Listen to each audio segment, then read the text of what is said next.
excelente, etcétera. Thrill me. Be afraid. Be very afraid.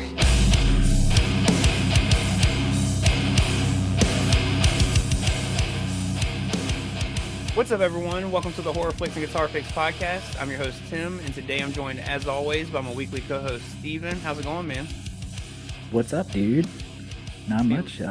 I heard there's a new Marvel movie and it's freaking nuts. No spoilers in this garage, man. And of course, today we are pulling a A24 double feature as we talk about Bring Her Back and Friendship, which we're going to start with Bring Her Back and then move on to Friendship. That way we can end on a lighter note, because if you've seen Bring Her Back, you know it's bleak as shit.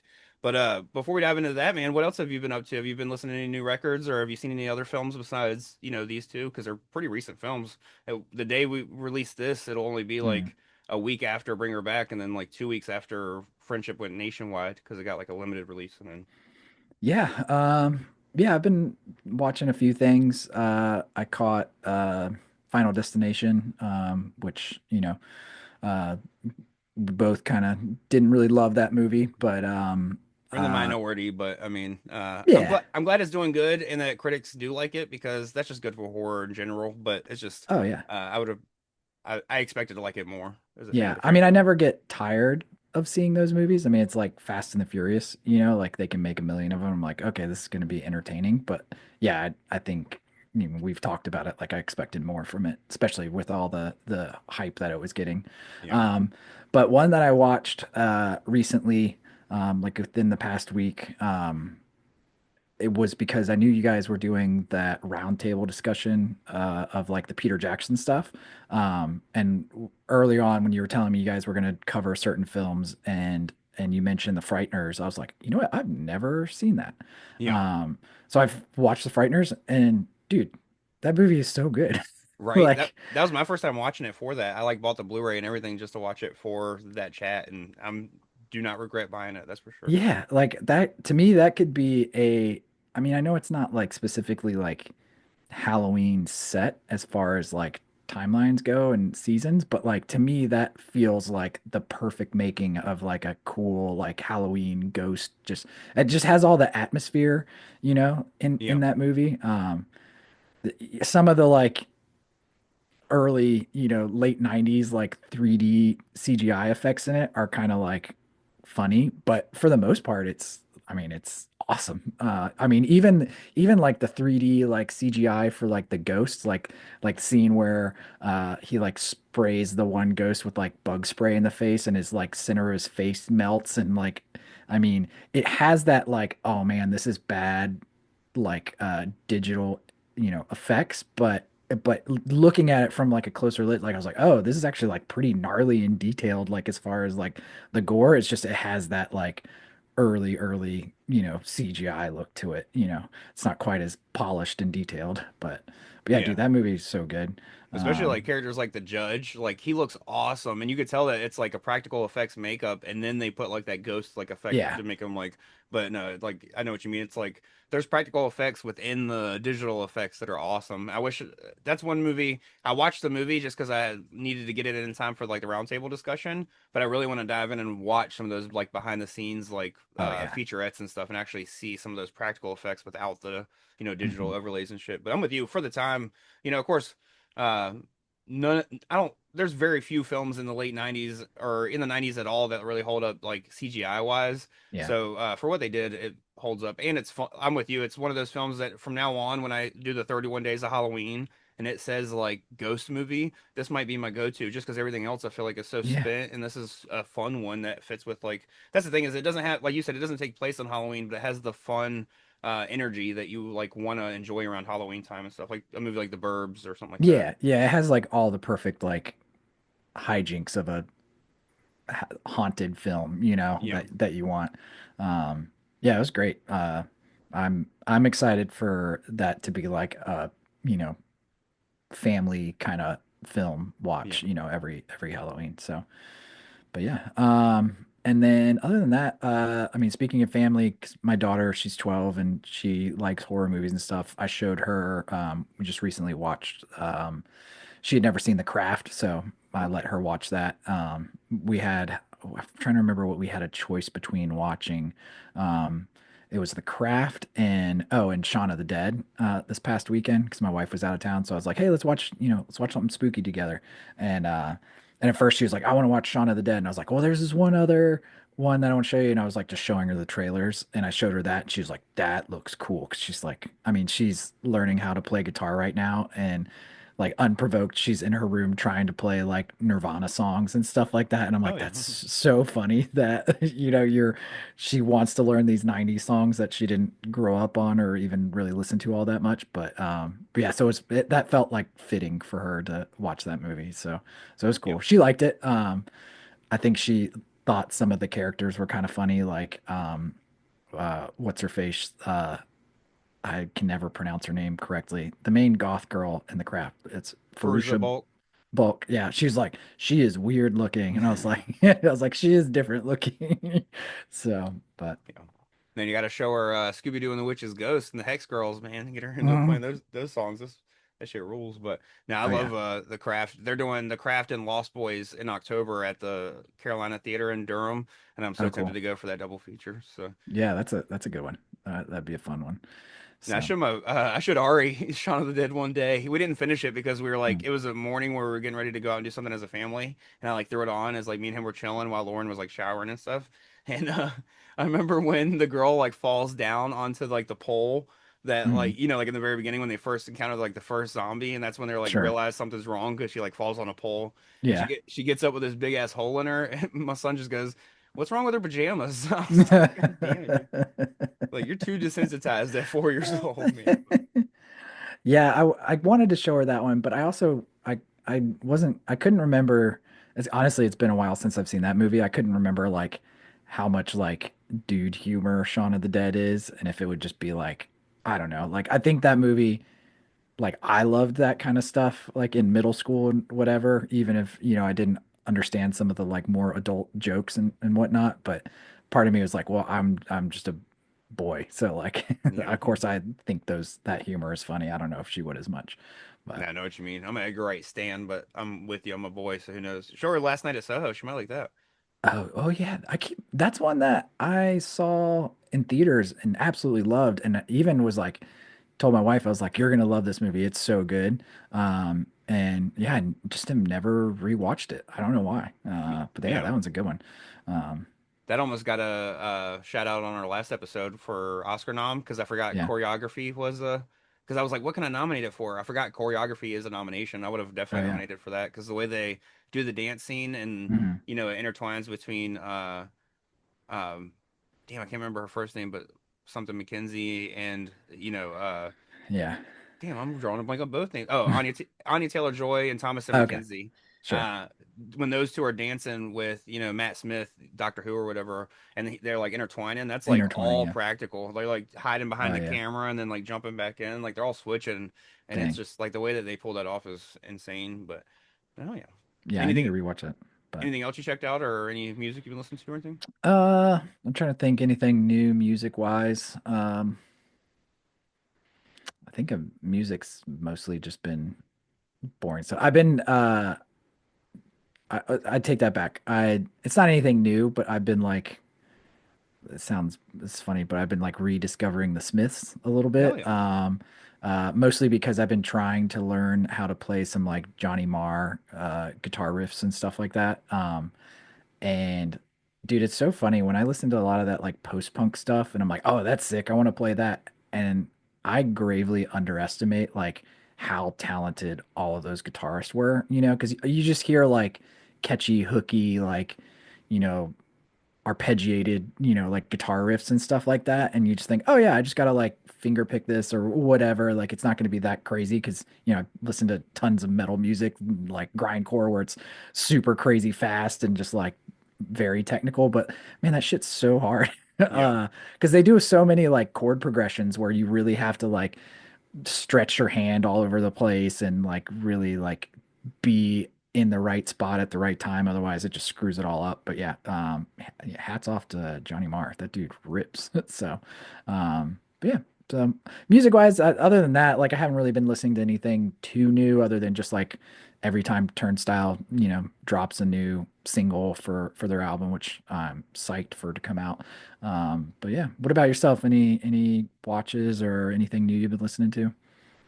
Kind of the same with which I do want to mention, kind of say I'm with you. Like I can riff like a motherfucker. Like you can give me some Lamb of God shit, I'll play the whole song without like Mm. cramping up too bad. Well, nowadays I cramp up kind of bad, uh, but you give me a fucking song with some chords that I gotta like stretch my pinky out a little bit Yeah. further. I'm like three chords in, I'm like, fuck this song. I'm playing Lay Yeah. to Rest or Master of Puppets or something. But now I'm like, so I'm with you. It's like it's way different. Like you could play fast as shit and be one of the best like riffers, but Yeah. if your hands ain't built for that stretching, it's hard to do it. But Dude. no, Well, especially like when you're palm muting, I feel like when you palm mute and doing those kind of like, I don't know, classic like metalcore riffs or whatever, your hand is so much more focused in one spot. Whereas like some of those like big wide chords that you have to go four strings and like go every other one and stuff like that. It's like, oh, it's just so sloppy, you know? yeah, But especially because it's like it's one thing to try to reach the pinky out, but then when you have to keep that bar barred hard, or else like some of those notes sound like, like that's the issue. Is like I can reach my pinky out, but then this bar is gonna come up just enough to make it sound like a fucking like uh, just like shit. You know what I mean? Like where some of those Mhm. notes aren't gonna be held down hard enough anymore and stuff. Oh So yeah. no, I'm right there with you. It's I struggle with some of that stuff. I got into a big kick of learning like Jack Johnson songs, Oh and like cool. that's a lot of stuff that like Mhm. you come across like trying to play his shit as well. Uh but no, but as far as like new music and stuff, I really haven't been into too much. I kind of listened to this there's this hardcore band called Big Boy. They put out a Mhm. EP that I didn't really know. I didn't even know it dropped, but it dropped like about I think it dropped February, March, and I just checked it out and actually really loved that. But now I'm with you. I've been checking out all the new Turnstile stuff. Lola Young, I'm a fan of her. We mentioned on Mhm. our music episode how some of the less heavy stuff. She dropped a new single called like One Thing or something like that. That is Mhm. I don't. That might not be right, but she dropped a new single that was pretty good as well. But no, yeah, pretty much other than those things, Turnstile, like there's a couple shows that have been announced. Oh, that's right. There was a EP that was an or there's an upcoming LP that was announced finally that I'm super stoked on. End Mhm. It. Oh dang. I'm a big fan of the band End It. Ray has been on the show three times actually because he's been on twice as like a guest, and then he was also a part of like I think the one Halloween panel I did, like Halloween franchise panel Mhm. one time. So he's a friend of the show. We chat kind of regularly, and he's an awesome guy. So I'm super stoked to finally see. Last time he was on the show, he even mentioned that they were working on that LP. So I'm stoked to finally see that there's flyers out for it now. They got a I should have wrote down the title of it, but the title's out for it. So like it's coming this summer. So I'm stoked to see that End It's finally dropping their debut LP because they've dropped like three crazy ass EPs that I love all the way through. But I'm stoked to see them Mhm. actually kick out a full length finally. So, but as far as movies go, um, I'm kind of with you. I just saw Final Destination, and then I saw these Mhm. two movies. I'm trying to think if I saw any other movies. I don't really think so. I did watch the first season of Righteous Gemstones finally, Mhm. because Lauren had never even heard of it somehow. I'm like, how do you not come across like this some of the shit? Because like it's all over my Mhm. like For You page and stuff. And Sure. finally, we finally got HBO Max back so I could watch The Last of Us. And one night we were looking for something else to watch, and I mentioned Righteous Gemstones, and like I said, she was like, "I've never even heard of that." And I was like, "It's Danny Mhm. McBride, Adam Devine. It's done by the same, David Gordon Green, who sucks in horror, Mhm. but he's good in comedy." So, Yep. so she was like, "Oh, I'm down," and like we fell in love with it and watched like the whole first season within a week. So we're gonna keep going with that. Been playing a lot of Days Gone, the video game, which is like horror Sure. related, I guess. I finally beat Resident Evil 7 Biohazard. I don't know if I mentioned that on the show yet. Mhm. Uh, I was stoked to finally beat that because I chickened out on it three separate times trying to play it. So it's literally been downloaded on my PlayStation 4 and deleted like four separate times because I chicken the fuck out on video games. But I finally beat that. I beat Doom PS4, and now I'm trying to beat Days Gone. So I'm once I get closer to the end of Days Gone, I'm gonna pick up Resident Evil 8 and try to beat that because I've never even played that one. So, and I know that one got good reviews too. So, Sure. Nice. but Sick, dude. Well, yeah. Oh yeah, I also finished watching, I did watch the new season of The Last of Us. okay, So I'm still a little behind, but I think I'm like four episodes in. I So, never played the game, so I don't really have anything to like compare to story wise. I'm just kind of accepting it for whatever it is and just love Pedro Pascal. right. Um, so but yeah, I mean it's fine. People have, I mean, it's a video game adaptation, and I feel like anytime that happens, people have like hardcore opinions about that. So I'm just like kind of like the fact that I never played the game, Yeah. because I'm just like, yeah, I mean, show's fine, but it's also like I don't know that it's a post-apocalyptic story. Like, how much more can you do with that these days? Like, even though I think this is so much better than like than like The Walking Dead or anything like that, I still can't help but think of that, you know? But Right. What already gives me hope that they're like, oh, we only need like 4 or 5 seasons to tell this story. Where Walking Dead was like, we got oh 12. my God. Like Yeah, it's like we don't need they fucking milked 12. that so bad. It Yeah. was horrible. And I wanted to defend that show because I really liked the comics. And then I think I officially stopped watching it by the fifth season. But like the third season on, I was just like, I don't know if this is gonna be any good, and it just super disappointed me. But No, honestly, never. I really never got into Walking Dead, and it's not because I didn't like it. I just never mm, like really tried. Like by the time I started to like find out people were like talking highly of it and stuff, it was because that was back like before like even DVRs were really regular in oh people's yeah, houses. You know what I yeah, mean? So like if you didn't catch it, you had to like find it and stuff. So no, it was like right at the like before like streaming really became a thing. I think yeah, honestly, if it came out like at a time where it was easy to just watch on Hulu the next day, mm, I probably would have jumped right on it because FX sure, eventually became like a Hulu like a thing because that's how I watch like It's Always Sunny now and stuff. So, but it's so I just never try to catch up on, with it. And by the time I was like interested, people were like, "Oh, it's kind of falling off," you know. So I was like, yeah. "Damn, That's funny that you mentioned that because I distinctly remember Katie and I were living in Vermont at the time, and I was a big fan of the comic, and so I was like super anticipating the show.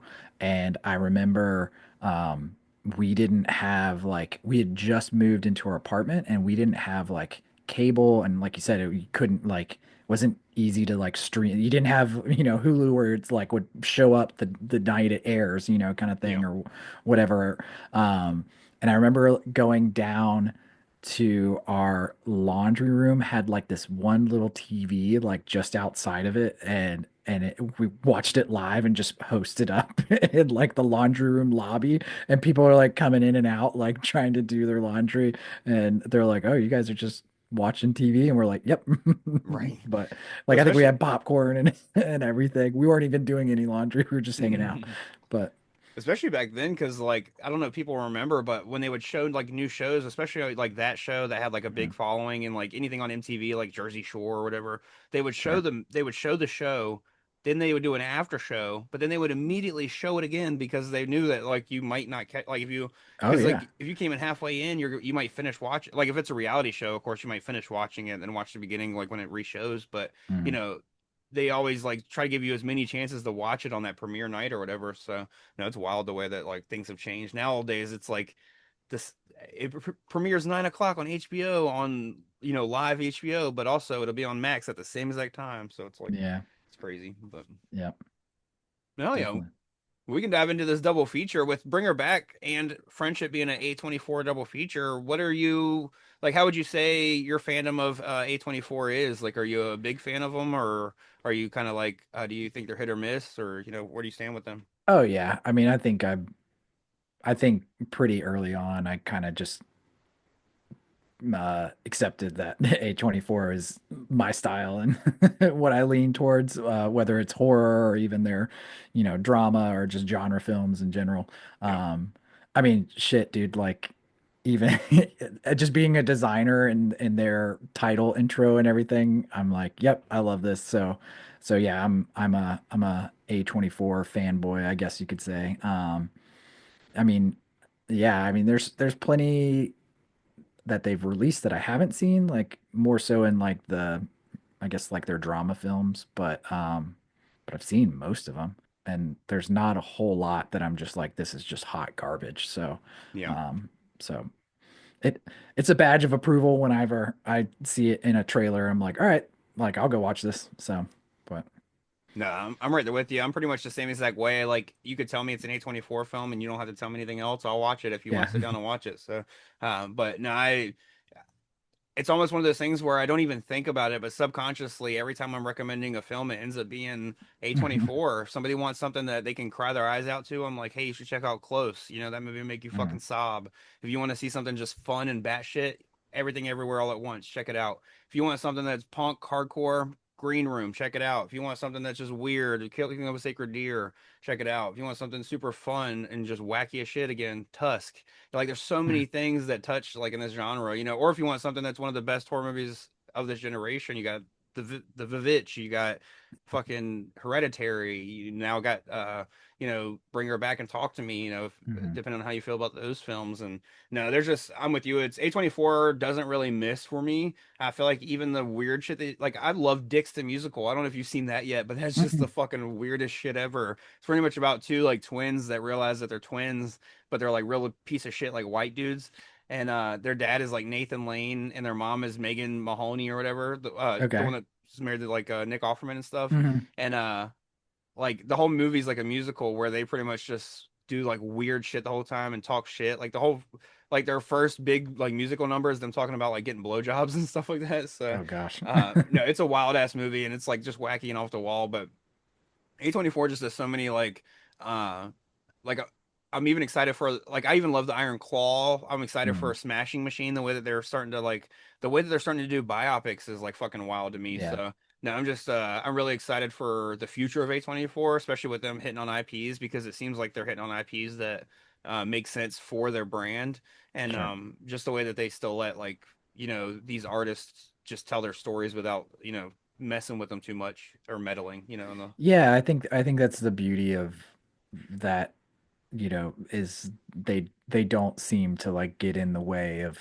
like what the director's vision is, as opposed to like something that's going to come out, Universal or Sony or whatever, where there's so much more producer influence and direction. So, but Yeah, well, no, even like to kind of use the movies, just to use the Philippou brothers as a perfect example. They mm, went and they had a company that was willing to talk to me and like pay for it and stuff like that, but they wanted to do too many changes and stuff like that. So they bet on themselves, used their YouTube money, and went out and made the movie. Of course, with a couple investors, they didn't make it completely on their own. mhm, But then they went and sold it to A24, who didn't touch it at all. They were just like, "Yeah, we love it. We're gonna put it out."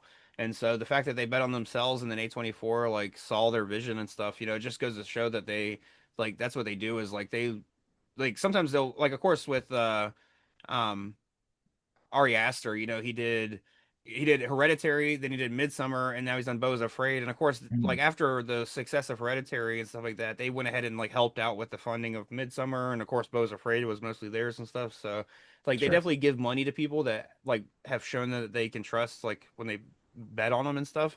But it's Mhm. also awesome to see that they'll let people come, like they'll see somebody's vision that's already completely made and be like, oh no, the world needs to see this and like put it out for them. Yeah. It's funny. And I feel like I don't know, I'm in a bunch of like horror like Facebook groups and stuff like that. And it's really funny how divisive A24 is. Yeah. Like there's people that like the moment they see that logo or hear that it's produced by it, they're like, I will not like this movie. And Yeah. I'm just like, I don't know, that to me that's surprise. I mean, I get people like what they like, and that's totally fine. But it is funny to me how immediately somebody is like, oh, A24 is just pretentious art house, elevated, film. And I'm just like, but like, what do you think about art in general? Do you only want art to be like the most commercial, like generic, not pushing the boundaries of anything? I'm not saying that A24 is like makes it only a good film. They have just a lot of films that I like, but I don't know. Like I guess as like an artist myself, like I could never not appreciate the value of that, Right. I don't know. Like, When even something like nowadays, like The Exorcist, you know what I mean? Like they talk a word that we all hate as like horror fans is elevated horror. We yeah. all hate the term or whatever, but like, and that's the reason we hate it is because they act like it was a new thing in the 2010s or whatever. But it's really been around since like The Exorcist, Eyes Without a Yeah. Face, fucking even Psycho. You could say is elevated because it wasn't just fucking Herschel Gordon Lewis doing Sure. gore fest movies anymore and stuff. It was like a thriller with like a mind behind it and stuff. Uh, but the whole thing is like when people talk about like elevated horror like and it started back with like The Exorcist, that's my thing is like if a film like The Exorcist came out today, it would be an A24 film more Yeah. likely because it's so like it doesn't just jump right into that like scary shit and her throwing up, it is a slow burn, but it's just once Yeah. it starts to pay off, it really fucking pays off. And that's the thing is like most of the people that like that's the thing with A24 is that's where I feel like their strengths always lie is that they sit and like they let you take time with the characters and Mhm. develop like they let the films develop and like actually like they let the stories like actually be told where most of these like actual studio films are like no we need a scare early, we need a gory scene early, Mhm. and they force shit like earlier on in the film that makes those films feel like it makes because they're trying to tack shit on early on just to please the studio, it immediately makes those films feel forced or like Oh oh yeah. we need a joke here because it's radio silence, and I'm somebody that loves radio silence, I'm not hating on them at all, Mhm. but I could see where immediately if a studio gave them a bunch of money, where they'd come in and be like, "Oh no, where's your humor?" You know what I mean? Like Mhm. we need that joke and shit. So I Yeah. just I like that A24 just doesn't ever seem to worry about that. Like even with Beau's Afraid being this wacky dark comedy, it just shows Such that a they just trusted in Ari Aster as a mhm. director and filmmaker. They didn't worry about, oh, you better give us a fucking crazy horror movie again because that's what we make money off of and stuff. So Yeah. Yeah. Hell yeah. But yeah, I mean, yeah, I'm grateful they exist. I mean, I feel like it's to me they've been a major part of like revitalizing, the horror industry in general. yeah, So yeah, thank you, A24. right. But yeah, bring her back. What'd you think? Did you have certain expectations for the movie or anything? Because I kind of not that I completely went into it blind, because it was really hard not to like ignore any of the trailers or especially going to see things. But I tried super hard to like just not read about it or try to figure out what the premise was because that was kind of what I loved about Talk to Me was Yeah. that, I didn't really know much about it and then it was nice and fresh, although but yeah, so curious how what was your anticipation like for this one? So I kind of went in with I wouldn't say high expectations, which we'll go Hmm. ahead and throw out the just general spoiler alert going forward for Sure. Bring Her Back. We'll throw out another spoiler alert when we switch over to Friendship, and of course, if you're listening and you want to hear us talk about Friendship, but you haven't seen Bring Her Back yet, just check out the show notes. We'll have a timestamp in there for you to jump straight to Friendship. Hmm. But kicking things off with Bring Her Back, no, my expectations were kind of mid-level to high because it was one of those things where going in to Talk to Me, my expectations had gotten kind of high because I didn't see it within like I think I saw like it 2 weeks or 3 weeks late, and Sure. so the hype had already built around it and people loved Talk to Me, like they were immediately like best film of the year, this movie's crazy, blah blah blah. So I That's was true. excited to see it, but and it'll always stick out to me as like a memorable theater experience because I went and saw it when I was up in Richmond. Hmm. We were going up there for the Over the James Fest with a veil, and Oh, since sick. Snapcase played that year, Gaslight Was Anthem, and a that couple Hot Water other like Music? Did they I don't play? know if they played that year. They have played it Okay. before though, Yeah, yeah, yeah. but no. So that year was just like yeah, it was a super awesome like thing to go up there early. We went and Hmm. because I was super stoked to see Snapcase because I hadn't seen them before and stuff, and I'm a big fan and stuff. And Dustin's a friend of the show. He's an awesome guy, the bass player and stuff. So uh, Nice. we were going up there for that, and I talked to Lauren, who, for those listening that don't know, she's my wife and she's not a huge horror fan. So I was like, we should check out Talk to Me. And she's like, fuck her, no. Cause she's like, I heard how like scary it's supposed to be. So we went and saw it and I really enjoyed the film, but I just felt like the ending lacked just a little bit. You know what I mean? Like I just at the end of like when I walked out of the theater, I just felt like slightly disappointed, but not Yeah. disappointed, just like okay, like I don't know, like it was kind of like that was good, but it wasn't like as spectacular as everybody was saying. But then as I watched it a couple Mhm. more times as time went on, and like I really enjoyed it a lot more. Like of course, like Mhm. I even went on to get the shirts. Mhm. Shout out Cody from Studio House and stuff for throwing out the awesome Talk to Me shirt. But nah, and then so I just it was one of those things where I was like kind of excited for a Bringer Back when I heard about it, but at the same time, I really want like I was excited to see these guys do Street Fighter, so I was slightly bummed to find out that they like dropped Street Fighter to do another They're doing original horror film. Street Fighter? I didn't know that. Well, they're not now, but they were Oh, damn. yeah, they were signed on to do Street Fighter with Legendary, and Okay. then they got the option to do Bring Her Back with A24, and the Mm, timing was like it was pretty much one or the other, so they sure. picked to do an original movie, and so now they did Bring Her Back. So I was like going in, I wasn't crazy Hmm. excited, and then that first trailer dropped, and I got really I'm not gonna lie, I was pretty fucking excited with like some of the Hmm. visuals and stuff. So Sure.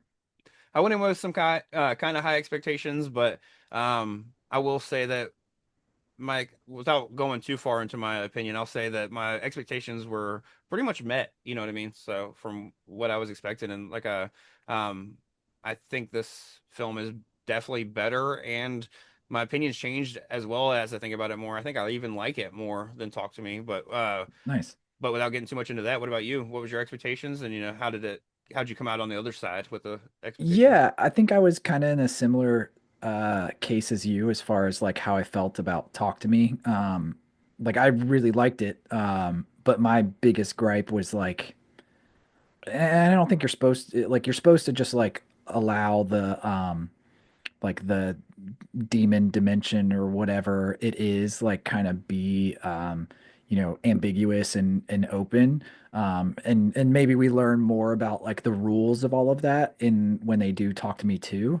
But I couldn't help but like be kind of like left wanting more because of that. Like anytime that they would have like a moment in there, I was just like, what? And then with the ending and like I mean, I've read like all like a bunch of different theories as far as like, the brother being trapped and stuff like that. And like, oh, maybe she's not that never really happened. And it's just her in like mind telling her that. I don't know, whatever.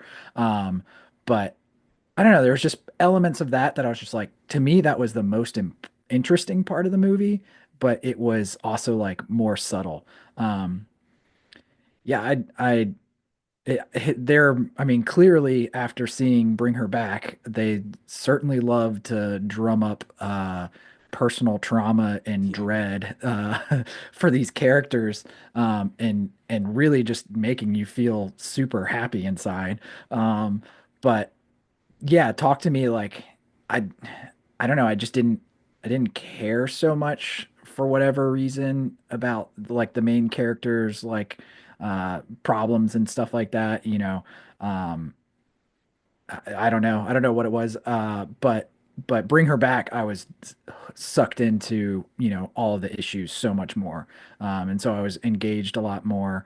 Um, I felt like the supernatural element to Bring Her Back to me was a bit simpler, like it didn't feel like they were trying to create this. I mean, yes, there is a lore to Bring Her Back, but it's kind of nestled into more of just like the occult or whatever, Yeah. So I for some reason I can just accept that as like what it is. Maybe because there's been a handful of like possession type films over the many years. But I don't know, Bring Her Back just seemed like a more polished idea, and not relying on, I don't know if Talk to Me, they were just relying on like, this is a cool concept. We don't know the whole reasoning and backstory to all of this. Um, but Bring Her Back just seemed, a bit more cohesive, in my opinion. Yeah. Um, but, but yeah, talk about a freaking not happy movie. Yeah.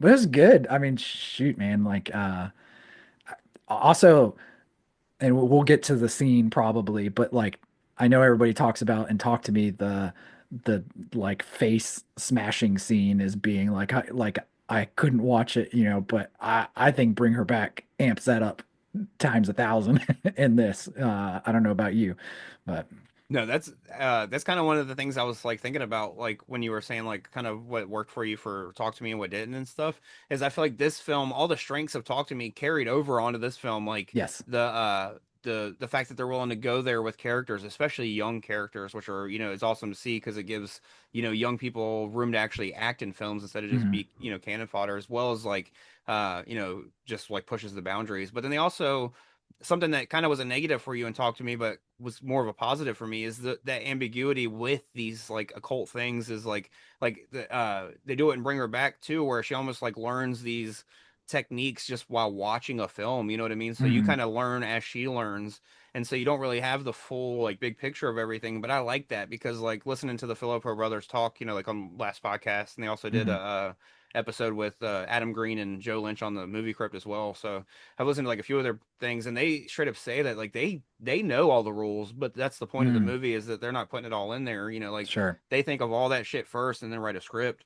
So it's nice to know that like there probably is way more rules to Talk to Me that they just didn't put in the movie. So I'm excited to see, where they go with stuff like that.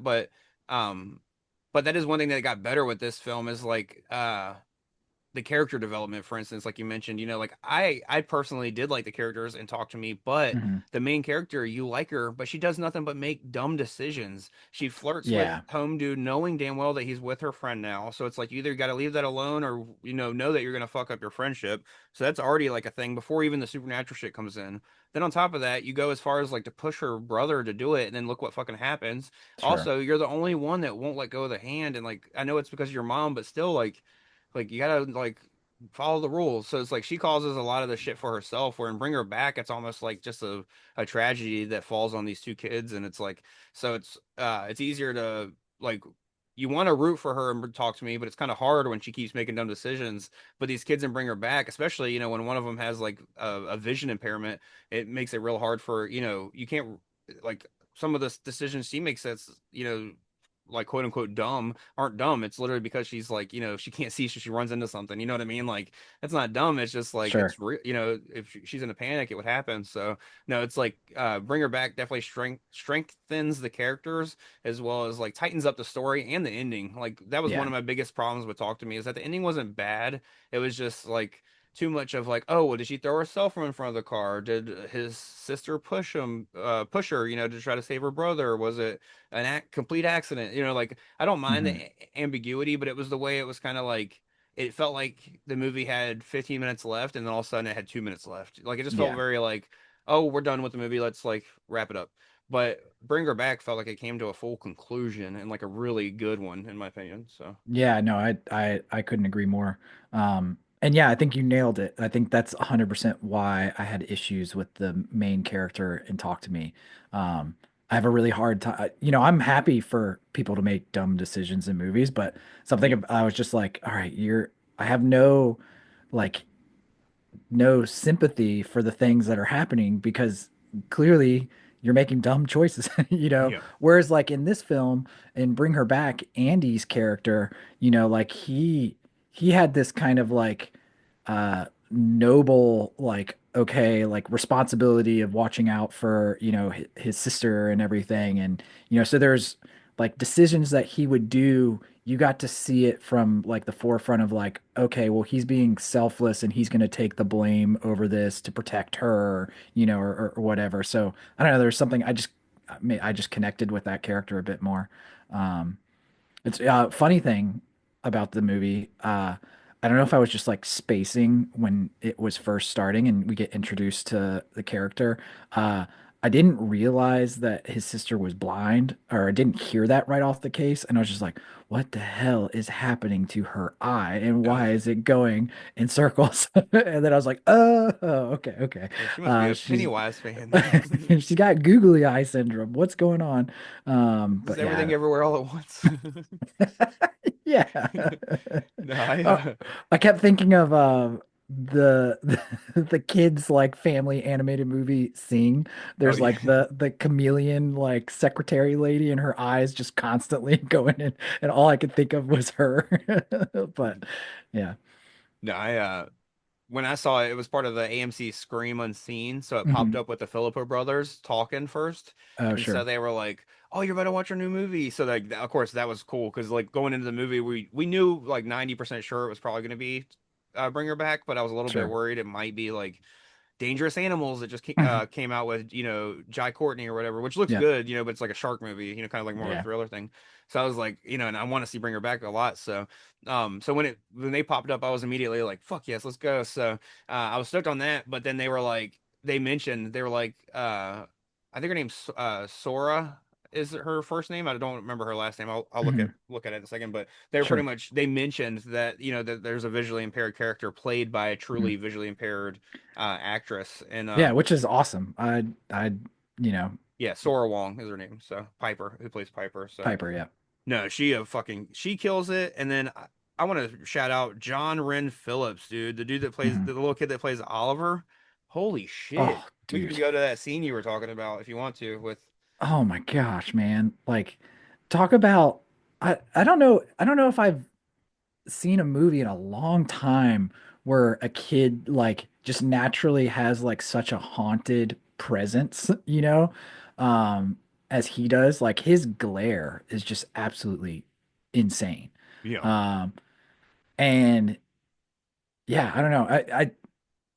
I know it's like a different thing because he's like possessed, like he's, in that kind of state, but like it reminds me of like going back to like something like Sixth Sense, and his character, like, Cole in that movie, like he just had such a like crazy presence. This kid definitely has that. It was nuts. And then yeah, holy shit, the kitchen scene where the way that he was cutting the cantaloupe, and it was so like, the Foley sound of the knife cutting through, I was just like, this is not gonna go well. Like, and No. then he freaking hands him the knife with it stuck in there. I'm just like, oh, here we are.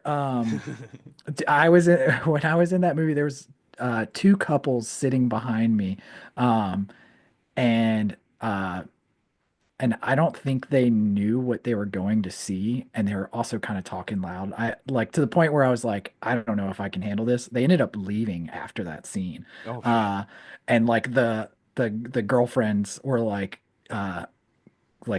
audibly like upset that whole time. Because I mean, like, homie is just chomping on a kitchen chef knife, and not like, I feel like there's been a lot of like knives and mouths kind of scenes. Um, but the fact that it's just completely vertical and he's just like, "Ah, ah, ah," Yeah. just like going back and forth, and his teeth are just shattering, and it's just like digging further and further into his gums. I mean, it's like my worst flossing nightmare ever existed. And like, I don't usually like wince at a lot of stuff these days.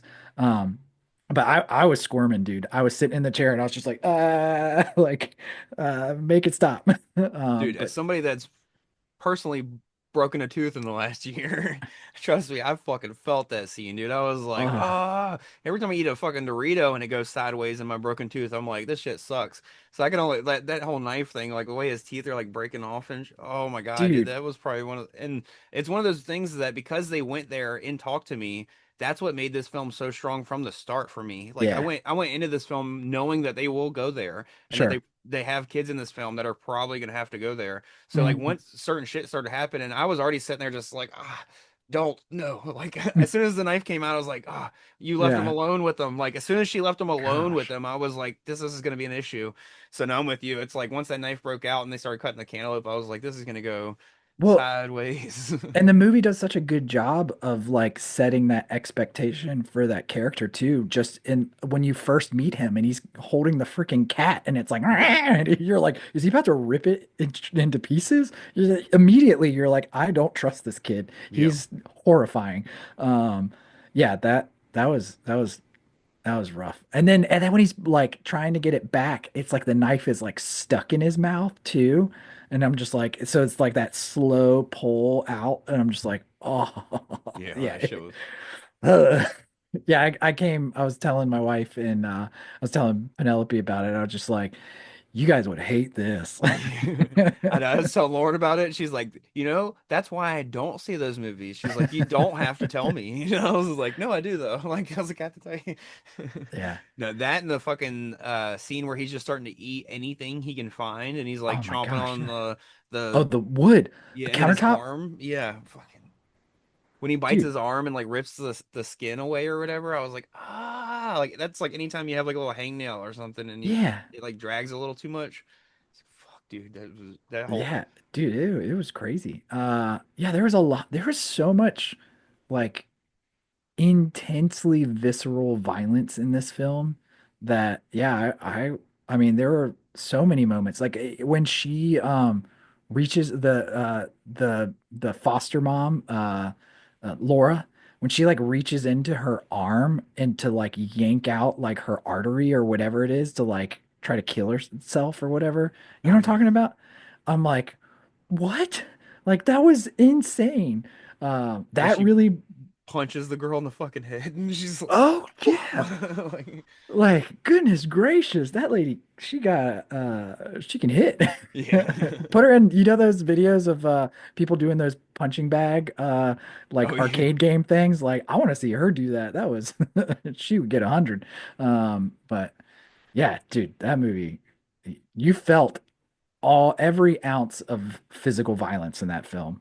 So Yep. that's pretty well done. I mean, because I feel like, there's so many movies like I know maybe this is a terrible like comparison, but like Evil Dead, Evil Dead likes to get super bloody and gory, and I feel like when the 2013 Evil Dead film came, like they raised the stakes in making it feel like less campy and more like, oh, this is horrific. So then like when Evil Dead Rise came out and like they're like, oh, you're never gonna see anything like this with like the cheese grater scene and everything. And I was just like, I mean, okay.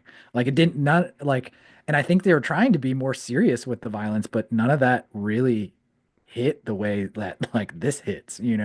Yep. So No, so I like Evil Dead Rise, but I like the fact that they brought back the fun part. Like the gory part doesn't mm, stick out to me like it does. Like I'm with you, it doesn't like the gory part of that movie isn't what sticks out to me. It's the fact that they brought back the titty sucking parasites and like she's yeah. like eating an eyeball and then spits it into a dude's throat and he starts choking. Like all the Yeah. goofy shit came back that wasn't in 2013. So that's why I like Rise. So I'm with you. It's like the gore part was like what they were talking about how it's like the most gallons of blood ever in a film, and then like Mhm.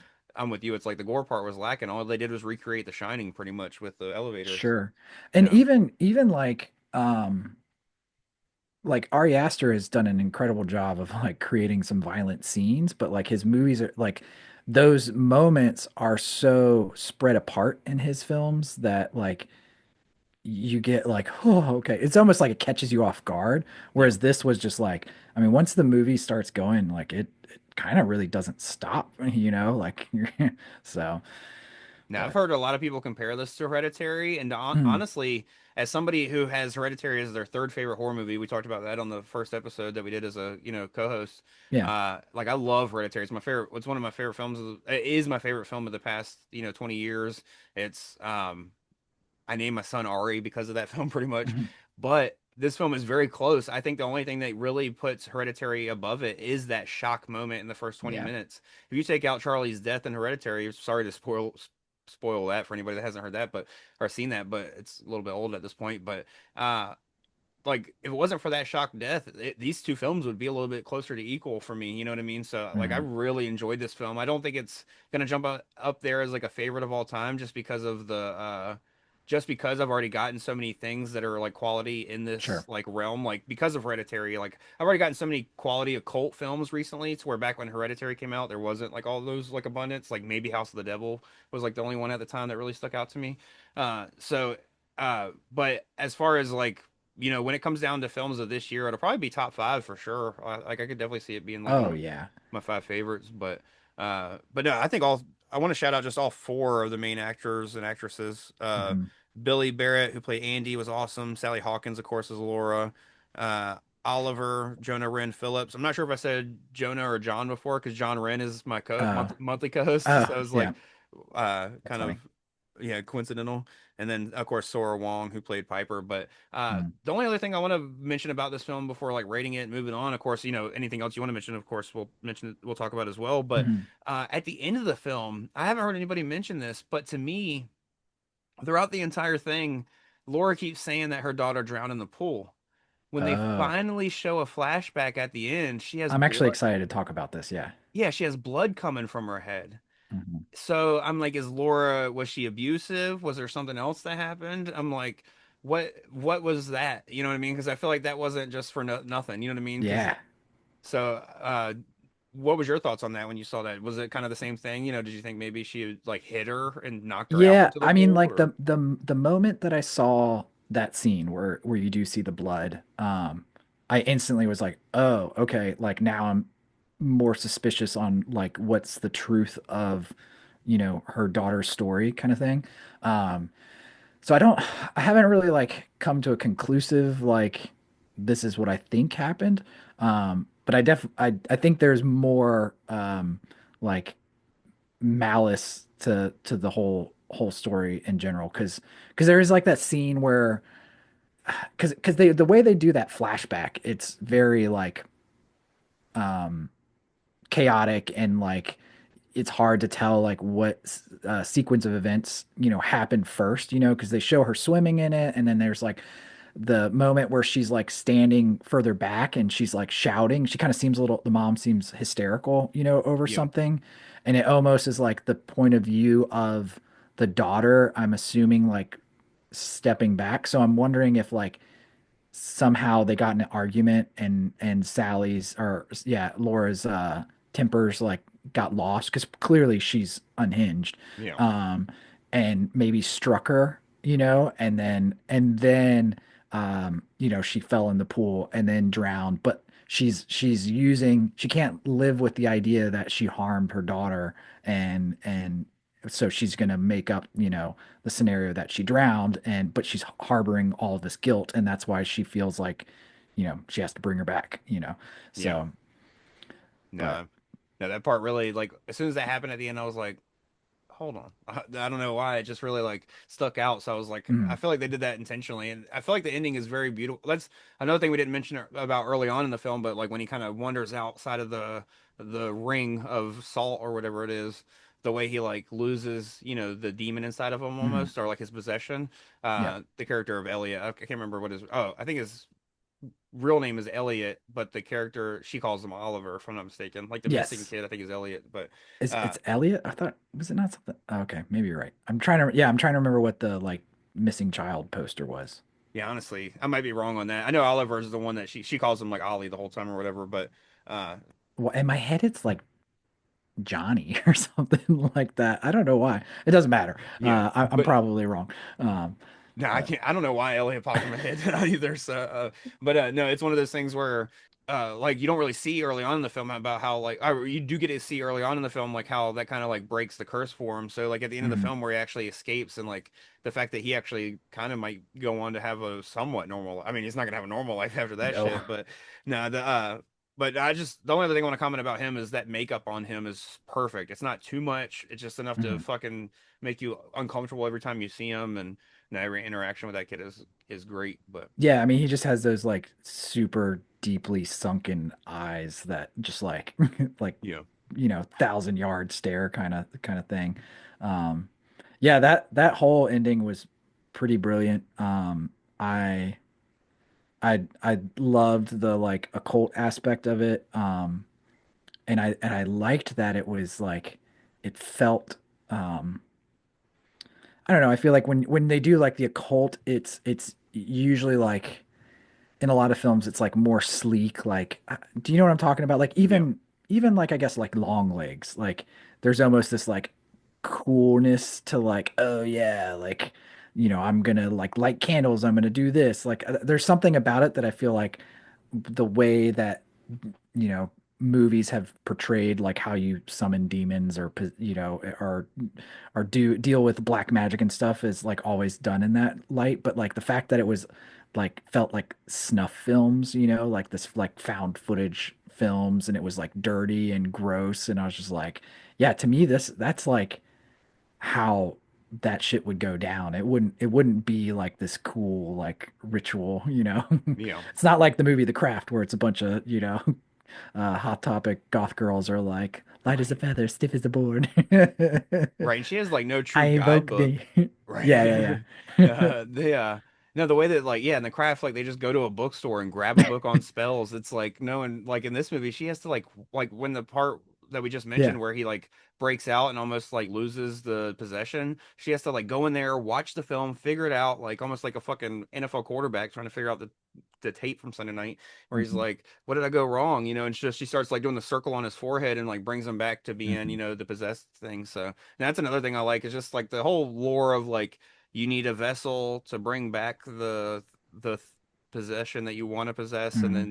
then also a body to put it in. So it's like it takes two people, which one is like I guess like inevitably a sacrifice to the other one. And then Sure. so no, it's just there's so much to like about this and so much still left up in the air to like learn about if they ever did return to this movie with a sequel. So I didn't think they would Talk to Me, and they did. So or Mhm. they're going to. So I know they're doing Yeah. they have a death match wrestling documentary coming up next where one of the brothers literally has been doing a bunch of death matches. So like there's gonna be Oh footage of wow. him getting like fucked up and stuff. Damn. And so I'm stoked on that. And then they're supposed to do like another original horror movie that they have an idea for. Hmm. And then they're gonna do Talk to Me too, is what they said. So they're not gonna like force themselves back to it. But and they said they have two ideas for Talk to Me, and they kind of don't take like it has nothing to do with like the old characters. It's kind of like the lore of Talk to Me that takes place in different parts, of the world or whatever. That's honestly, that's what I was when I heard they were doing a sequel, that's how I was hoping they would Yeah, go about it. I don't even really feel like I need to learn whether or not she lived, yeah, like when she gets pushed, I don't need an explanation for that. I want to learn more about like the universe of it all. yeah, Um, but yeah, no, I mean, gosh, yeah, bring her back. Go see it. It's if you're a horror fan and you like stuff that's deeply unsettling, like this is a good one.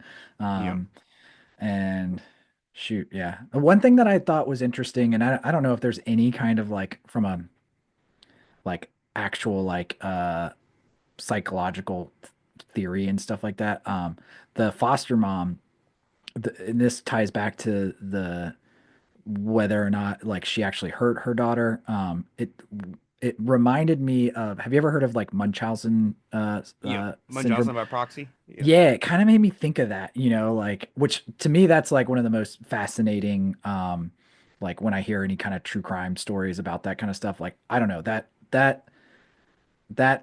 that disorder or whatever, like to me that's like crazy. And yeah, like the idea that you could gaslight yourself into thinking that you're like helping somebody, but really you're doing harm, but then acting like everything is just fine. And I feel like whether or not that's exactly what they were trying to say, that Laura's character had aspects of that. I mean, I think she's just dealing with trauma, but like she exhibited some of that kind of like uh psychosis to me, where I was just like, oh, she is scary. Like yeah. Especially uh like the way she manipulated. I think his name's Andrew, where she was like putting her oh own piss on gosh. him and stuff. Like she was literally Yeah. pissing in a cup and pouring it on him and stuff. It's like, dude, what the And fuck? they did such a good job. I mean, you immediately know like you can't trust this woman, like, and I don't think they never try to do it in a way where it's like, aha, she's bad, because it happens pretty early on that she's like, I mean, just even Andy. in the beginning, when the lady at the adoption center or child services or whatever, it kind of mentions like, ooh, like we can't send both of you because we've had problems with boys in the past, or and so you immediately know something's not right. Yeah, But yeah, the way she manipulates him and like gaslights him, like is super sad. Like and you feel for him too. And there's a really cool moment too where I felt like the kids even felt for her, in her trauma. It's like, I don't know, there's so much about that movie that does such a good job of not just like, oh, this is a crazy person and screw you, like I don't know. It's good. But no, that's that reminds me. I do want to touch on one last scene before we move on, and that's the sure. fucking when she hits that one girl with the car. I've never Oh, seen somebody get hit with a car and it looks so real in my life. I feel like you yeah. could see that woman's like highlighter color sweater the entire time. I'm like, holy shit. Mhm. And the way Yeah. she slowly drowns Andy or whatever. I think that's his name is Andy, not Andrew. Yeah. What it might be Yeah. Andrew or just Andy for short or whatever. But I can remember it because she kept calling him Handy Andy. yeah. No, that no, I'm with you. It's have you ever seen and last this is the last time I'll call out Ari Aster as well, but Mhm. have you seen his short film Munchausen? That's No. it's so what it is it is like a Pixar film where it's like it's literally just music, like it's like very whimsical music and there's no like Uh-huh. talking and it's about a mother giving her son like Munchausen by proxy and it's Oh like my literally like a gosh. little 5 minute thing. It's awesome. I highly recommend it for sure. Dang, yeah, I gotta check that out because I mean, that's my whole favorite segment in Sixth Sense is when he helps out that girl, you know. Um, but yeah, dang. Yeah. And did you expect Andy to potentially have like some kind of like come back to life moment during the drowning scene? Like I didn't expect it to for it to happen that way. I was like, oh, like of course the child service lady, like she's dead, you know, like she's dead, but like Andy gets hit and you're like, like maybe he's gonna make it out of this or he's gonna like kick her and like he'll get away. But then I was just like, oh no, damn, yep, Yeah. No, he's dead.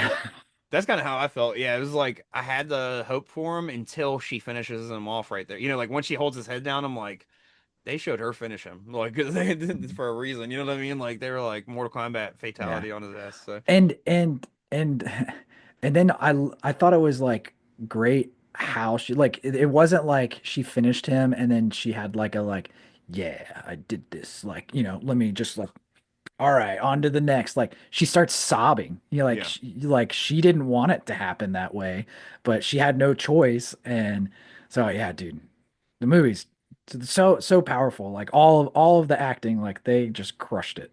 yeah, So I think to me that's what makes this movie stand out so much more than Talk to Me is even if there were like choices I didn't like maybe characters making, I understood them, but like in Talk to Me, like you said, like I just couldn't get behind like the main girl. It's just like, all right, I don't have sympathy for you. Whereas like all these characters, I was like, I mean, I feel you. You yeah. guys are all going through it. So, but Well, it's like even as like because in Talk to Me, for instance, they compare the possession to like drugs. You know what I mean? yeah. So I'm like, as somebody Which who's I did really think that was a clever spin on that, like doing the whole like hand as like possession as like a party drug. Like to me, yeah. that is really, really cool. And that to me is the most crowning moment of Talk to Me. But yeah, yeah.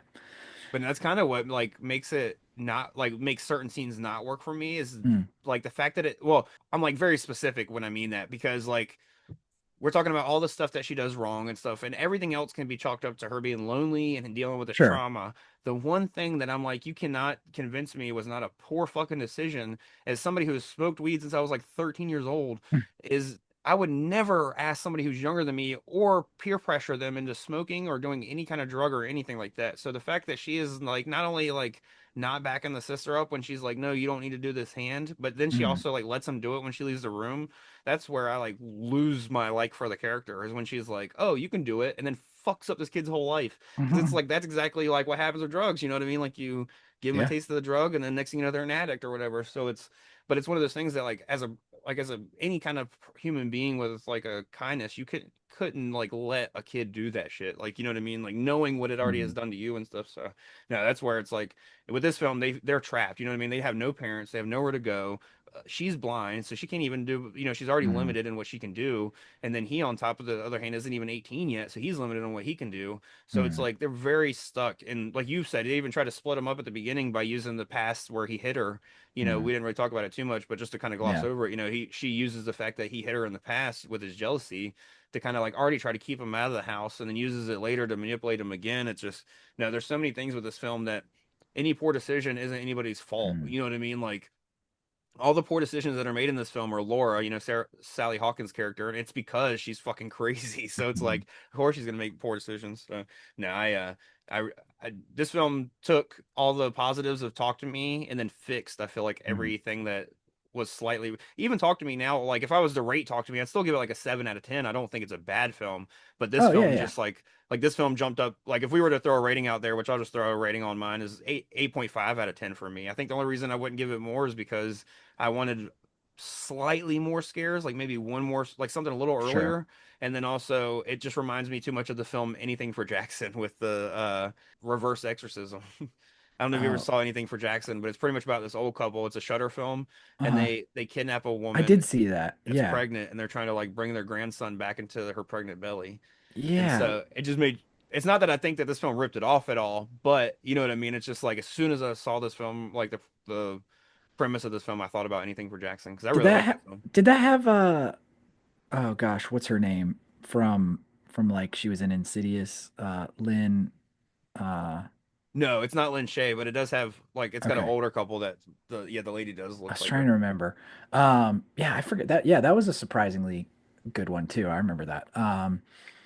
Then yeah, the other thing I would love to know in this film, and I'm trying to remember if they like showed anything, but like I feel like the classic um cautionary like element to any like possession story is like when they do bring somebody back there's always like repercussion. Like there's like they come back, but then they're changed. You know what I Yeah. mean? So like the only thing, and correct me if I'm wrong, but I think the only thing you see is just that one videotaping where the lady is brought back after it, but you don't.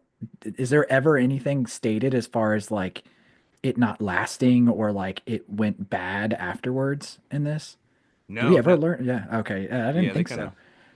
No, that's Which one is thing kind that of cool. Yeah. yeah, I was about to say that's one of the things I like is that there's so much ambiguity because there's like you get those hints of the reverse exorcism or whatever through the Mhm. tapes, but then you also get hints at other magic through like when she steals the dad's hair and then like Mhm. purposely makes him see visions of his dad in the shower. You know what I mean? Like by using the hair to kind of like do a spell or whatever. But you don't really get much behind that. You just kind of assume that that's what happened because she takes the hair and then all of a sudden the next thing he's having fucking crazy visions and seeing Yeah. his dead dad and stuff. So it's like there's so many like hidden things in this film that but it's one of those things that in if this was put into another film without like all the other interesting storytelling, throughout, I would want to know that stuff because I'm so bored with the rest of the film. But they do a good Sure. job of keeping you so interested Mhm. that like you don't want to know everything. You know what I mean? You get enough that you're like happy with what you get. You know what I Sure. mean? So there's so many other Maybe. films I leave like wishing I knew. Mhm. Oh well, like you said, like I kind of wish I knew if it would have been fucked up if they would have worked it Mhm. out and stuff. So But maybe that's what makes the implication of her going through all this like so much more important for her because this is an actual tried and true proven way to bring somebody back. I mean, you have to go through something horrific, but you yeah, actually get that person back. Like if that's the case, that adds so much more like ammunition for why Laura's character is doing all this stuff and she is not going to stop at any cause. So anyway, so yeah, yeah, pretty much sacrificing two children for the so she yeah. could get her child back. And how about that voice message the brother leaves? Holy crap, man. Oh yeah, Uh, that was yeah. I mean, again, hats off to all the main actors and actresses in this film. Like so good. yeah. So, No, hell yeah. Definitely check this one out if you haven't. And of course, if you're listening this far and you haven't already seen it, then you've spoiled the shit out of it for yourself. whoops. But yeah. No, hell yeah. We can move on into friendship. What was your expectations going into friendship? And of course, spoilers for friendship going forward. But were you a fan of I Think You Should Leave, or were you a fan of Tim Robinson before that, or anything like that? Or Oh yeah, uh I think I'm in the slightly obsessive category when it comes to Tim Robinson. hell yeah, Um Yeah, I mean, this is probably like the number one movie I've been most anticipating all year. yeah. Um, just because I find his humor so perfect. And as somebody like I like there's a lot of moments in my own personal life where like my friends are like, "Gosh, Steven, you're so awkward," and I'm like, "But I love it. Like I relish in the idea of like." Saying a terrible joke and You're seeing like, like the I'm just kidding. yeah, oh yeah, seeing saying a, especially like with my daughter, like saying a dad joke or just a horrible joke that just gets crickets and or like an audible like Yeah, groan or something like that, that gives me all the ammo in the world. And that's like the epitome of his humor is just like the dumbest, most mundane situational humor, and that's the stuff that I think is the most funny, oh yeah, And this movie, yeah, it's the epitome of secondhand embarrassment, Um, but yeah, I really liked it. I the and I don't really know what it is, and maybe we'll kind of like workshop it, chatting about it. But like, there is a level to the film that I think I was slightly disappointed in. Um, but I mean, I still just love the movie. Like, and when I say disappointed, I don't think the movie was bad by any means. yeah, But so I don't know if it was like my hype expectation. Um, but but yeah, no, I mean, it's Tim Robinson. It's if you like his humor, you're gonna like this movie. yeah. But I guess maybe my one disappointment was slightly because people are like, "How is Paul Rudd in this movie?" Because people love Paul Rudd, and I do kind of feel like he just uh, revamped what's his character from Anchorman, Brian Fantana. Oh Uh, yeah, he kind of just plays that guy again in a more suburban, less 70s era kind of way. Um, so So yeah, I don't know. How did you think of the movie? Like, did it meet your expectations? Were you hoping for it to be a certain way, or did you kind of just like I'm just seeing whatever this is going to be? Well, real quick, just to comment on what you were mentioning. Mm. What's funny is Paul Rudd's character was not supposed to be in the film that much. I listened to an interview today with Oh, cool. Andrew DeYoung, the director, and Mm. apparently once Paul Rudd found out like that he had the role and like was looking at the movie and stuff, he's like, I kind of want to be in this more. Can you like make it work? And he Oh, wrote him more into the film. Apparently, it's supposed to stop after they like break up, and he's like, I don't want to see you anymore. And then oh, he's not supposed to interesting. show back up until like I think it was just supposed to be like he shows up at their house at the end. And like Huh. so like the climax was supposed to happen there, but like the whole middle scene was supposed to not have the friendship aspect anymore. Just supposed Sure. to kind of go on to the wife and kid shit. And so I actually think it worked better for the film that they did add more in, but I'm with you. I just feel like Mhm. uh I my slight disappointment, and I'm again, I love this film. It's probably my favorite non-horror film of the year. But my Mhm. my slight disappointment is that I kind of expected it to become a horror film because like when Oh they yeah. were like chatting the film up and stuff, like the way they were promoting it, they were calling it like "I Love You, Man" for sickos. And maybe Hmm. my definition of what a sicko is not like necessarily like maybe it's skewed from being a sicko myself or whatever. But like Sure. it's one of those things where I was just like I thought this was gonna get crazier than it did, but overall I was super happy with the film. That was literally the only thing is like at the end of the film, I was like, oh, it didn't go there Mhm. like I thought it would. But overall, I was super happy with the film, and my kind of fandom going in was like I think you kind of introduced me to I think you should leave because I was a Mhm. fan of Tim Robinson, but it was because of his small run on SNL. Sure. There was a episode where Kevin Hart hosted, and Mhm. I don't know what it was, but like Tim Robinson never got screen time and shit like that. And then Kevin Hart hosted, and he had Tim Robinson do like two skits. So I don't know if like maybe Kevin Hart went in there and was like, "No, this dude's fucking funny," you know what I mean, and like made it Mhm. happen. But there's a skit where they're talking about like they literally are joking like '90s commercials, and he's like, "I got a Z shirt." And like the whole Mhm. thing's just like he's like, "Is that an A shirt?" He's like, Oh, "No, I it's a remember Z that. shirt." And he just keeps Yeah. going. And then like the very next thing was like Kevin Hart's like working at Barnes and Noble, like firing everybody. Uh, And Tim Robinson randomly shows up as like an old man, and he's like, "That's the way the popcorn pops." And it's like, but the way like he was doing that awkward, like cringy shit then, and I was yeah, like, yeah, "This is like my humor." I was like, finally like on SNL, so I was like, but I wanted more of him, so like I never saw it. And like when Detroiters came out, like that kind of was yeah. after like I kind of fell off watching Comedy Central because like I loved Workaholics and Broad City, but Mhm. kind of once those shows started to fall off, I kind of stopped watching, you know. Comedy Central in general, so I didn't see much of Detroiters until like nowadays. I see clips all the time, and it's fucking Sure. hilarious. But Yeah, so we were what's the his friend on the Detroiters? Is it Sam Richardson. Sam Richardson? Yeah, I Yeah. was surprised he wasn't in this movie. Yeah, him and the girl, I'm surprised the one that does the tables and the uh Yeah. I drink a lot of wine now. And it's like I was sewn into the Charlie pants at the Macy Days parade or whatever. But Yeah. it's like that's just how much money I have until I have no Yeah. more or whatever. No, so no, I'm with you. I'm surprised they weren't in it. But so then we started hanging out at Scares That Cares, and you kept Mm. referencing the shirts. You know the what's it the patterns are Oh, so what um, the Dan flashes. Yeah. Dan Yeah. flashes. Yeah. Because the patterns are so complicated. They're so complicated. And like you were quoting that and like I It's used to my be a piece of exact shit though. style. Yeah. Yeah. So I was like, what the fuck? So like I was like because of that I went home and like watched it and so I've been a fan ever since. So like I'm a huge think you should leave fan. I'm stoked for another season. I'm excited for the Chair Company. Apparently Andrew DeYoung that directed this Uh, is directing he said they already did the pilot of the Chair Company. That's his sick. other that new show that's coming Mhm. on HBO. And it's written by uh of course Tim Robinson and his writing partner. Mhm.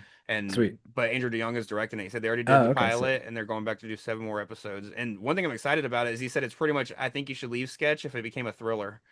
So Oh, I was like, oh yes. fuck yeah. So I'm Yeah. down for that. But Yeah, I think and then the other part of like slight disappointment was like again, you know, it anytime you have like your favorite comedian, and then they're like, this is the big one, and you're like, okay. So I think I was anxious for it potentially not being as funny as I wanted it to be. So I don't know if because of that, there were like some moments where I wanted to be laughing harder. But I mean, the whole movie is hilarious. Um, I'm like but tearing up there, just thinking about how funny that shit is right now. I'm not gonna lie. but I mean, like I guess, did you feel like now that you've watched a lot more, like I think you should leave? I did feel like this movie had less like explosive freak out scenes than like sometimes the show has. And maybe I was like wanting more of that. But then when it did happen, like, I mean, it was and the things that I probably laughed at the most in the movie were like the more subtle things, like when he's trying to go on the frog trip and he's like handing Yes. him, he's like, oh, you're gonna pop it. Careful how you're holding it. And like, I don't know why that was so funny to me, but that I think that like made me laugh more than that whole scene was just because he is squeezing the frog. He's like, oh, you're gonna pop it. And Yeah. so it's like there's something amazing about the way Tim Robinson thinks about humor because it's like it is that like it's almost like intrusive thought, but it's not like intrusive thought on like an extreme level. It's just like it's that moment you see one thing that's like, huh, that's kind of weird, but then like, let's make that funny, where Yeah. nobody would typically notice it. And then you're almost embarrassed that you called that out. Like, was it weird that, thing was like that? And people are like, what are you talking about? So, but yeah, that scene, holy shit. What does he say? What was the guy that's like trying to sell him drugs, T-Boy or something like Oh that, and he calls him yeah. Toad Boy. He's like, "I love you, Toad Boy." Yeah.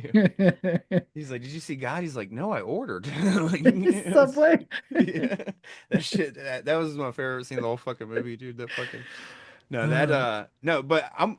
It's kind of one of those things that I'm torn. I feel like they did a kind of a perfect balance of that because I'm with you. It's like mhm. I wanted more of that. I think you should leave freak out, but at the same time, I didn't want them to just make. I didn't want to feel like I'm just watching. I think you Yeah, should leave like like stretched out. So no, I yeah. think they did a good balance of like throwing it in. For instance, like there'd be a complete scene with a bunch of jokes in it, and like everything's over with, and all of a sudden he looks down and his feet are in mud, and he's like, "Ah!" like Oh, freaking the yeah, fuck out.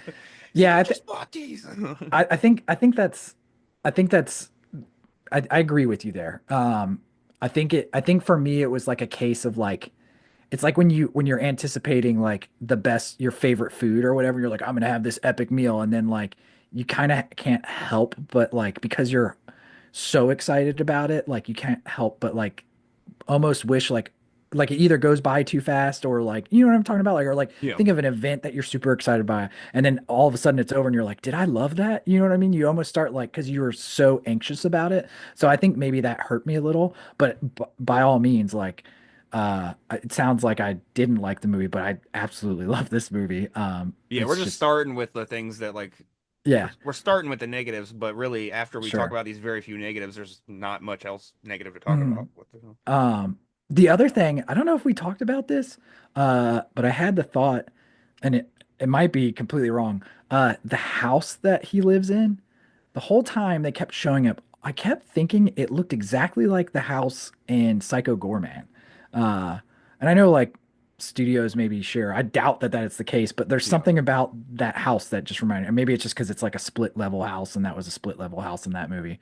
But I don't know. The interior scenes, for whatever reason, reminded me of that. Like when the dad's like sitting on the toilet and the family's like Oh yelling yeah. at him or something like that. Um, but yeah, this movie. I mean, like the I mean, I think the first scene that I just like almost cried laughing was even just the coffee scene where he fills it up Oh like a yeah. He's just walking freaking with this. psychopath all the way to the edge. And like it's funny because Katie's always making fun of me, like, why would you fill your like cup up that much? And I'm like, well, I want more whatever drink I'm having, Yeah. like there's more room in the cup. I gotta fill it up, and I always make that mistake of like, oh, yep, I filled it up too far, and then I'm like walking like an idiot, just like that. So that was really funny. Um, there was also a moment, I don't know if it was when you went to the bathroom. Were you in the theater when the little girl walked into the doorway? Yeah. Uh, He's throwing which up. yeah, Yeah. yeah, Because he ate the which to mushrooms. yeah, which to me was like the most funny. Like I almost wish like Tim Robinson could have been there in that moment to like witness that. Because to me that was like the epitome of like his humor and how off-putting It is, and like this little girl, like it felt like a viral, like almost like guerrilla marketing, where this little girl walks into the opening to our theater. She looks at the screen and she's like, you could hear her like calling for like her mom or something like that, and then she sees the screen and just sees Tim Robinson like freaking out on screen, being a weirdo, throwing up in a bag, and all of a sudden this little girl starts crying and runs Yeah. away, and I was like, yep. That is the epitome of this dude's humor, and I am here for it. And what But what's wild is like one of my favorite things about him is like I always thought that he was very like improv based, and mm, according to Andrew DeYoung, he likes to be very strict like to script. Like there's a few things that are oh, improv in the film, like for instance the fact that Jack Dylan Glazer and Kate Mara like kiss, like the son and mom. mm, Apparently Kate Mara like came up with that idea. She was like, "What if we like kissed on the lips?" I hated And that. and like when they did it, Tim Robinson like apparently that was improv where he's like, "You guys kiss on the lips?" And it was like but like for instance there's other scenes in the movie that were, I mean, I don't know if they were scripted, but I'm like starting to wonder. I was like, was that scripted? Like when he's Mm, like, "Oh, and sorry about your busty daughter." You know what he's talking about? yeah. I'm just so it's like it's wild like cuz his comedy seems so like improv, like even the Hmm. show, you know what I mean? So it's funny to hear that he's very like no, he likes to be kind of strict to script, but Hmm. no, this movie had so many funny moments in it from the fucking and there's so many like just small little things in it. Like I love the part when Paul Rudd's wig falls off and he's just like, "Yep, yep," like he won't look at him and he's just He like won't look at it. Like he's the most embarrassing dude ever, and then all of a sudden, like he's like, "Oh gosh, I'm so embarrassed for you. I can't even look at you." You know? that, like the fucking soap eating scene. I try to explain the soap Yeah, eating that scene was to Lauren. I was that like, was that was one I was crying. you know, he's like, "Oh, I've been a bad boy." Let's just fucking dude, that shit- oh, it was so fucking that movie was perfect, man. I can't wait to buy it on Blu-ray and Mm. watch the shit out of it. But Yeah. Yeah, same. I don't want to overwatch it because I don't want it to never not be funny. But maybe it won't. I feel like I can endlessly watch all of his I think you should leave skits, and they're oh yeah. always hitting for me. So yeah, I'm excited to see it. I mean, Katie wants to see it. But unfortunately it was like I knew it wouldn't probably be playing around for a very long time. Yeah. And then, so it was just trickier for both of us to be able to get away, and my stupid theater wasn't playing it. So yeah, we had to go all the way out to Virginia Beach. But Right. yeah, gosh, so good. Kind of ironic that the first movie we saw as a duo, now that we're co-stars, isn't even or not co-stars, co-host is like a non-horror film technically. Oh, that's funny. Is that really the first film we've watched together since Since we start? since you joined, yeah, because I mean Oh, we damn. saw I can't remember what we saw last before that. I know we saw Longlegs together, but I don't know if we saw Hmm. anything since then because it's been I a while. think I think just because we so instinctively watch the same films And then that talk about like them. Yeah. and talk about them, like in my head I'm like, yeah, we went and saw this. Yeah. Um yeah, crazy. Yeah. Such a good movie. No, definitely. um but yeah, not for everyone, I guess. Like I could see a bunch of people just, I mean, but again, that's just his humor. But I could see a bunch of people watching it and just being like, I don't get it. Like, why is this so funny? Yeah, there's Uh some parts that they're like you can't help but giggle at, but there's not like enough that like I told my parents I was like, you probably won't like it. You know what I mean? Like Yeah. it's Oh not yeah, really. my mom would just my parent like if my mom watched that, she'd just be like, "What is wrong with you? This is stupid." And I'm like, "I know." But the funniest thing is like my parents loved Mr. Bean. And to me, like Tim Robinson is just like a modern day Mr. Bean that talks, you know? Yeah. But it's like the same kind of like stupid hijinky shit, you know? But Yeah, yeah. I thought the same thing. I've even tried to show them some like I tried to show them the zip line fucking skit, and then like they thought it was funny, but I was like I'm over there dying, even though it's the sixth time I've seen it, and they're just like, it's funny. I'm like crying my eyes out. I'm like, what are you talking about? It's all about the zip line. Yeah, No, I don't I know. I don't know if that's one of those things like with his humor, you have to like maybe there's an element like you have to like experience it for yourself because if you just share a clip of it, then you've already like, you've broken that seal of like, oh, this is funny, you got to watch this. And then so then the person's like, okay, well, what is it? yeah Whereas like any of his humor, like if somebody showed me a clip of that before I watched any of the like I think you should leave, like I probably wouldn't find it as funny. yeah Um, and it took me like I had to watch a couple of episodes before I even like was like, wait a second, okay, there's something really cool about this. Like I think and it might have because I don't think I saw the first season. It was like the second season came out and then I was just like, what is this show? Because I remember who's the actor that passed away? Willard, is it Frank Willard, Ed Willard? What's his name? Fred, Fred Willard. Oh my yeah, gosh. One of my favorite skits, and I think it was like the first one that I was just like, okay, this is funny, was the funeral home needs a new organist and he's like an old-timey cartoon musician. And so he has that crazy piano contraption and he's like smashing plates. And like I was like, okay, I love this, you know. yeah. But yeah, good film. But That was one of the things that drew me to the show as well was all the guest stars. You had yeah. Fred Willard, you had Will Arnett, you had, or was it Will Arnett or Will Forte? I think it was Will Arnett. I can't remember. I get those two mixed up. But then you also had fucking Bob Odenkirk. It just had Mm, people after people, and then Sam Richardson's on it and stuff like that. So, but one thing I also love is his cast of people that he's had in it. Fucking, and then of course we get Connor O'Malley and fucking mm. Friendship. That was the part that I went to the bathroom because remember I saw Connor Yeah. O'Malley when they were yelling at each other. He's like, how's it feel? And he's like, oh, to have her back, it's great. And he's like, no, to be a piece of shit who leaves his wife out in the tunnel or whatever. He's like, but I was out, I went to pee right when he was Mm. doing the like veteran speech or Oh my whatever. gosh. He gets up on the chair and he's like, I want to keep talking. And then he starts going on about like, I think we should have stayed in Afghanistan longer. Yeah, We should have been there should have been more conflict or whatever he starts talking about. Yeah, that was probably like the one, if anything, that was probably the one like character, and not even just because he was a character that's often on, I think you should leave, but like that was the one moment that felt the most like similar to the show because in the show, he's always the people that are acting, even like the like more big name celebrity cameos, they all like parrot his kind of like mannerisms. That was something that I took me a minute to get used to. I was like, why do they all act like it's him just from a different, yeah, person? So I actually really liked that this movie didn't do that, because I think it helped it be its own thing, and kind of let Tim Robinson like, because you would, I mean, I feel like that's the classic uh, scenario where like a character actor or like a bit actor in comedy then gets thrown into like films and it's like, yeah, they're funny in a bit, but like how can they really be funny in an entire film?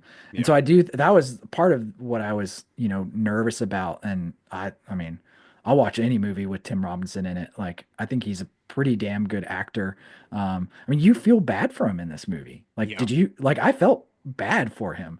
I don't think you ever feel bad for any of his characters in, the TV show, and I don't think you're supposed to, but like at a deep level, like when his wife is like, I'm leaving you, I'm just like, dude, this dude's like hitting rock bottom. Like, I know he's like a dummy and he's cringy as hell, but like, he doesn't deserve all this? It's So, like even all the stuff he says to Paul Rudd at times where he's like, you can't just yeah. thrust, like he pretty much like tells him like you can't just thrust me in so fast to like a friendship and then kick me back out. He's like, I did one weird thing, and like Yeah. it's one of those things where as somebody who's quick to cut people off, I'm on both sides of it where I'm like, whoa, it was a big fucking weird thing, but at the same time, I'm also like, I mean, I do weird shit, you know what I mean? Yeah. Like if I showed like say I was hanging out with somebody and I was like, hey, you should check out fucking this crazy ass horror movie, and then they watch it and it shocks Mm. them. Oh, yeah. Like, are they gonna stop hanging out with me because they watch When Evil Lurks on my recommendation? You know what I mean? Yeah. Like, Yeah. or the coffee table. I don't know. So it's one of those things where it's like, no, I'm with you. I felt for him, and then of course, especially with his wife stuff, I felt for him Yeah. early on, even before she left him, when she's Oh, hanging out yeah. with her ex boyfriend and Oh my gosh. yeah, like Yeah. kissing her son Yeah. on the I'm fucking lips and going. stuff. Yeah. Yeah. That was, yeah, I felt that to a core. I mean, like, I mean, I don't know. I've always been a pretty like confident person, in life, and I've had a lot of good friends, and I'm grateful for that. But I've always been like, I am a weirdo. I'm a goofball. Like I remember in like sixth grade, uh, there was I forget what I was doing. I was sitting at my desk, and I think I was like ADHD brain, like playing with my pencils and pretending like literally just being like pretending it was like a monster or some stupid shit like that. And I remember there was like a popular girl in my class, and she was like, "You're so weird," and I remember that was like a very like specific like childhood moment of thinking like every year in class, I always do something stupid or weird. And that was like such an insignificant little moment. But I remember holding that like to a core, like I'm just a weird kid. Like nothing I can do. I can't be a cool kid because I'll screw it up. I'll say something stupid or whatever. So like I don't know. I feel like you don't forget those moments when you're growing up, you know? Oh, Um, I have literally. So I was in third third or fifth grade. I might have been uh, fifth grade. Like I think it was fifth grade, but still like elementary mm, school. And without my beard, like I have the same dip right here that a lot of people have, where it's like, mm, your lip kind of dips in. But I guess sure, my dip might be a little bit more of a dip. And sure. I told a girl I had a crush on her, and she laughed in my face and told me that I look like a baboon because my lip dips like so hard. And like I forever was like, oh, well, so Mm, my lip looks like a fucking like I look stupid. So I was just like, you yeah, know what I mean? Like it's one of those things. It's like that's not even something I can control either. You know what I mean? It's not like Jonah Hill and Superbad mm, drawing pictures of dicks or nothing. It's like sure. you know what I mean? Like it's it was I was just like fuck, and that stuck with like I remember it now. I'm Mm. 33 and I remember that shit. You know what I mean? So it's like Yes. So those moments in life where you've been like uh insecure because you do something that you really didn't have any control because you're just being yourself, but then like you get called out for it and you're like, then you instantly feel like trash. So yeah, I mean, like the way he shows that in this film, like, yeah, I don't think anybody could, help but like feel bad for the guy, because I think we've all been there, unless you're super egotistical, then you probably would hate this movie anyways, because you'd be like, this dude's a moron, like, God. So, but right. And we're all like, now that we're all like older and stuff too, we've hit that stage where, oh yeah, our friends move away, because they either go off to college or then they decide to live out that way. Or like, for instance, you have mentioned you lived in Vermont. Now you live here mm, now. Like your yeah, family's in Virginia, that's where you grew up. So it's like all different places. So, and then, not to be too deep or nothing, but then Lance moving away. So it's like, oh yeah, it's one of definitely. those things when you're like making friends and stuff at this age, it's weird. It's hard. You don't, and then you feel more insecure about those weird things because you're like, at this day and age, at this age, nobody wants to put up with that shit. You know what I mean? Like, and Oh yeah, I say that as nicely as possible because I mean, like, in my way too. Like, I mean, like, if I'm hanging out with somebody and they feel like I'm weird, then I could see how they're just not going to hang out with me again. Like, it's not going to mm, be like, oh, I'll give them a couple more chances. Where when I was 15, I hung out with so many people I didn't fucking even like because I was mm, just like, oh, let's go do something. Let's do something fun and enjoy our time. It didn't matter if sure. we're like best friends. It's just enjoying time. But nowadays you have such little time that you're not going to waste it on somebody that does anything that kind of like makes you feel uncomfortable or especially if it's in the first few times. Like of course, like if you've been hanging out with somebody for a couple of years and they do something a little weird, it might you might not immediately be like stop hitting them up. But like say I'm hanging out with somebody for the first time and I've been drinking and they haven't. Mm, There's times where I'm like, I'll like straight up look at Lauren and be like, I'm not being annoying, am I? Like, because I don't want to be annoying to somebody that's not, you know what I mean? Like, I like mm. hanging out with this person. I don't want to be annoying because I happen to be drinking and they weren't, you know what I mean? Or, Oh yeah. stuff like that. So it goes both ways. Like, because I feel it 100% on Paul Rudd's side, you know what I mean? Like, Oh I yeah. ain't got time for that weird shit. But at the same Mm, time, I feel it on Tim Robinson's side where I'm like I am the weirdo. Like, I don't want to be like, I wouldn't mhm. want somebody to do that to me, but. Yeah. Yeah. It's a good movie. I can't wait to rewatch it. So, Yeah. No, I'm right there with you. No, I love this movie. I'm definitely stoked. I feel like all A24 stuff has been hitting max. So, but they also have been yeah. slacking. Like I've been waiting for Opus to drop, Death of a Unicorn, because I haven't seen either of those yet, and they haven't Hmm. hit max or nothing. So, no. But I'll definitely be picking up the Blu-ray of this one. I might even pick up Bring Her Back because I already didn't talk to me, and it's definitely a strong one. So, Death of a Unicorn might be, I mean, I'm sure there's other A24 films that I would like least because I did enjoy seeing that movie. But to me, that felt like the most un A24 film yeah. in a while because it just sat in that like mediocre tier of like horror and whatever you want to call that movie. So I'll be curious to know what you think when you do see it. Yeah. Um, but yeah, A24 for the most part slaps. So Oh, fuck yeah. Do you have any other comments on this before we wrap it up, or? mm, nope, not anything else other than I could see the future and it's full of pals.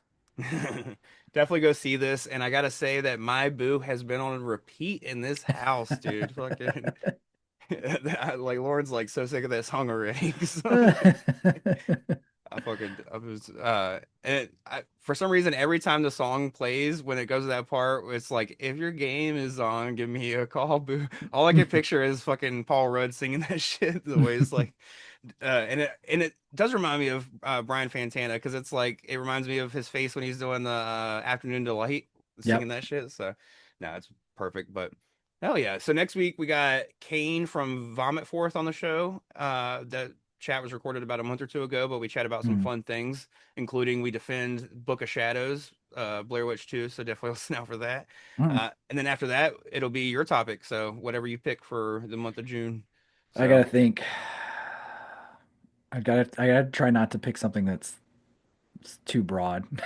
yeah, hell yeah. We'll definitely have some fun with it, but hell yeah. And of course, wherever you're listening or watching, if you're on YouTube, just make sure you subscribe, follow, comment, let us know what you thought of these two films. If you're listening on Spotify or Apple Podcasts, just make sure you leave a rating or subscribe and do whatever's clever. We do have a Patreon. The link for that is in the description. Monthly bonus episodes. Just don't promote it that much, but so far there's an episode on Pink Flamingos and Shakma, as well as some old stuff. And I think this month's episode coming up is going to be on Three Ninjas with my buddy Tipper.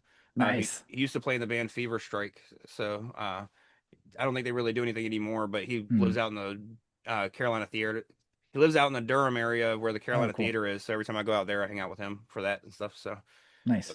hell yeah, man. Well, I appreciate you for joining me, and we'll definitely have to do this again. Well, we'll definitely be getting together again soon, but we'll definitely have to get together and see another movie Mm. again soon because Yeah, it was fun linking absolutely. up for friendship for sure. Yeah, and if you made it this far in this episode, uh, let us know what the most cringy friendship thing you've ever done, because I want to hear some embarrassing stories. 'Cause that'd be sick. So tell us. But Hell yeah. No, I had a dude. I'll leave you on this note. I once found out that a guy that we knew was taking pictures of us in our sleep.